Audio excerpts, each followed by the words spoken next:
Katika maisha, ikiwa bosi atakwambia kuwahi kazini, tumekuwa ni waaminifu sana kuwahi kazini. Na ikiwa kuna jambo lolote bosi atakwambia kufanya, utalifanya kwa uaminifu na kwa bidii. Vipi wewe mwenyewe unapokuwa na njozi na malengo ya kufanya kazi? Unapokusudia kwamba kesho nitaanza kulima shamba, kesho nitaanza biashara. Je, ni kweli umekuwa ukianza? Je, umekuwa ukifanya? Nataka nikuulize. Kama umeweza kufanya mambo mazuri kwa watu wengine na unakuwa mwaminifu kwa kujali muda wao na mambo yao, habari gani kuhusu mambo yako? Je, unadhani kuna mtu mwingine anaweza kukufanyia mambo yako yakawa mepesi na kama mazuri ya kuvutia na kupendekezea? Ikiwa kuna kanuni pekee ambayo kwa hiyo yaweza kuifanya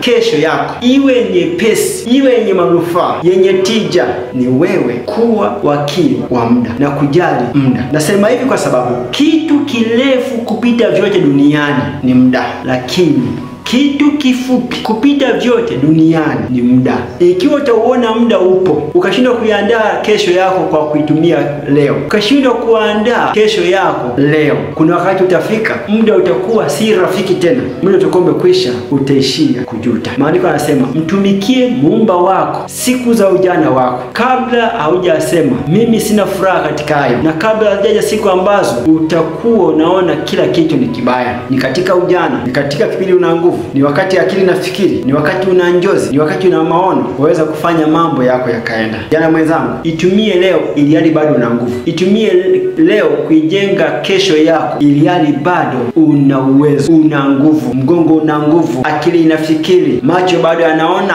meno bado yamejaa mdomoni, bado mikono ina nguvu, akili inaweza kuthubutu kufikiri na kuchakata mambo. Leo ndio saa ya kuitengeneza kesho. Mungu akubariki.